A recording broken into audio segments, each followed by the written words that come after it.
مشیر اطلاعات Khyber Pakhtunkhwa barrister safe نے کہا ہے کہ بانی پی ٹی آئی کی قید کے خلاف ملک بھر میں احتجاج کیا جا رہا ہے۔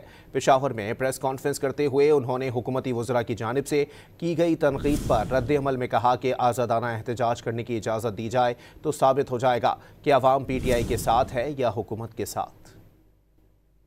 جہاں تک پی ٹی آئی کے احتجاج کا تعلق ہے تو ہم اس کو ایک ایسے دن کے طور پہ منا رہے ہیں جب عمران خان صاحب کے قید میں پڑے ہوئے، اب ظلم اور جبر سہتے ہوئے اتنا عرصہ گزر چکا ہے۔ حکومت کے وزراء اور ان کے رہنما بار بار پی ٹی آئی کو تانے دے رہے ہیں کہ آپ لوگ احتجاج کر نہیں سکتے، اور لوگوں کو آئین اور قانون کے مطابق اپنا سیاسی حق استعمال کرنے کا، احتجاج کرنے کا موقع دیں تو آپ کو پتہ چل جائے گا کہ پاکستان کی عوام آپ کے ساتھ ہے یا عمران خان کے ساتھ ہے۔ میں سمجھتا ہوں کہ آپریشن نہیں ہو رہا، نہ آپریشن کا کوئی حکم دیا گیا ہے اس وقت۔ البتہ دہشت گردوں کی جہاں اطلاعات ہیں کہ ان علاقوں میں وہ موجود ہیں، وہاں پر کارروائیاں ہو رہی ہیں۔